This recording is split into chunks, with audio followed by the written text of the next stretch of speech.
बिस्मिल्लाहिर्रहमानिर्रहीम। अस्सलाम वालेकुम नाज़रीन, हमारी आज की वीडियो का मौजू है हज़रत निज़ामुद्दीन औलिया रहमतुल्लाह की वालदाए मोहतरम बीबी ज़ुलेखा की ज़िंदगी पुरसुकून गुजर रही थी। इनको एक ही परेशानी थी कि शादी के 15 साल गुजर चुके थे, अभी तक इनके घर में औलाद की बहार नहीं आई। इस सिलसिले में बीबी ज़ुलेखा अक्सर उदास रहती थी। सैयद अहमद बुखारी ज़ुलेखा को अक्सर तसल्लियाँ देते थे कि अल्लाह की रहमत से मायूस नहीं होना चाहिए। अक्सर सैयद अहमद बुखारी और बीबी ज़ुलेखा ये दुआ करती थी, ऐ मेरे रब मुझे तन्हा ना छोड़, तो बेहतर वारिस देने वाला है। आखिर दुआ कबूल हो गई। बीबी ज़ुलेखा के यहाँ एक बच्चा पैदा हुआ जिसका नाम मोहम्मद रखा। फिर इसी बच्चे ने बड़े होकर निज़ामुद्दीन औलिया और महबूबे इलाही के नाम से शोहरत पाई। फिर दूसरे साल बीबी ज़ुलेखा के यहाँ लड़की पैदा हुई, मगर इन खुशियों के बाद अचानक उनके शोहर सैयद अहमद बुखारी का इंतकाल हो गया। शोहर के इंतकाल के बाद बीबी ज़ुलेखा जब बेवा हुई तो उनके भाइयों ने अपनी इस नेक बहन की माली इमदाद करने की बहुत कोशिश की, मगर ज़ुलेखा एक नेक औरत थी। वो अल्लाह ताला के सिवा किसी की तरफ आंख उठाकर देखने वाली नहीं थी। खुद मेहनत मजदूरी करके अपनी जिंदगी के लम्हात गुजारने लगी। बीबी ज़ुलेखा पर 4 अफरादों का बोझ था। एक वो खुद, बेटा मोहम्मद, बेटी और घर की एक मुलाजमा। इसी सिलसिले में उन्होंने सूत काटने का फैसला किया। जो कुछ सूत काटती दूसरे दिन मुलाजमा के हाथ बाजार में फरोख्त करवाती, मगर उससे बहुत मामूली रकम हासिल होती और 4 अफरादों के लिए नाकाफी थी। हफ्ते में 1-2 दिन का फाका जरूर हो जाता।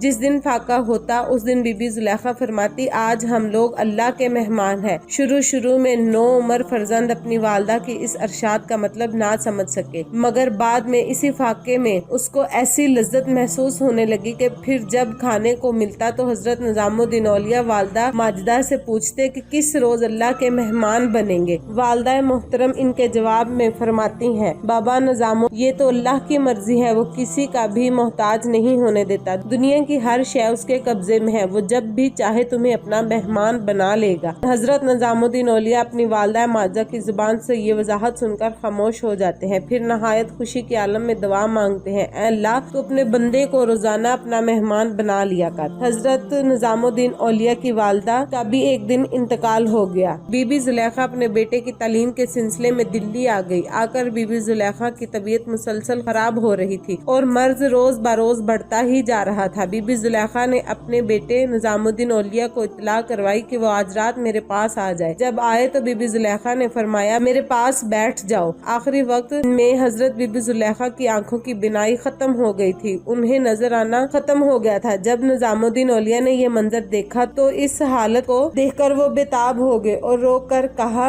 अम्मा जान, हम आपके बगैर कैसे जिएंगे। बीबी ज़ुलेखा ने अपने महबूब बेटे का दायां हाथ अपने हाथ में लिया और आसमान की तरफ मुंह करके बीबी ज़ुलेखा ने कहा, ऐ अल्लाह, मैं सैयद मोहम्मद को तेरे सुपुर्द करती हूँ। जब ये जुमला बीबी ज़ुलेखा की जुबान से पूरा हुआ तो देखा उनकी जुबान पर कलमा शहादत का विरद था। फिर वो चंद लम्हों में अपनी जान अपने रब के हवाले कर देती हैं। जज़ाकल्लाह।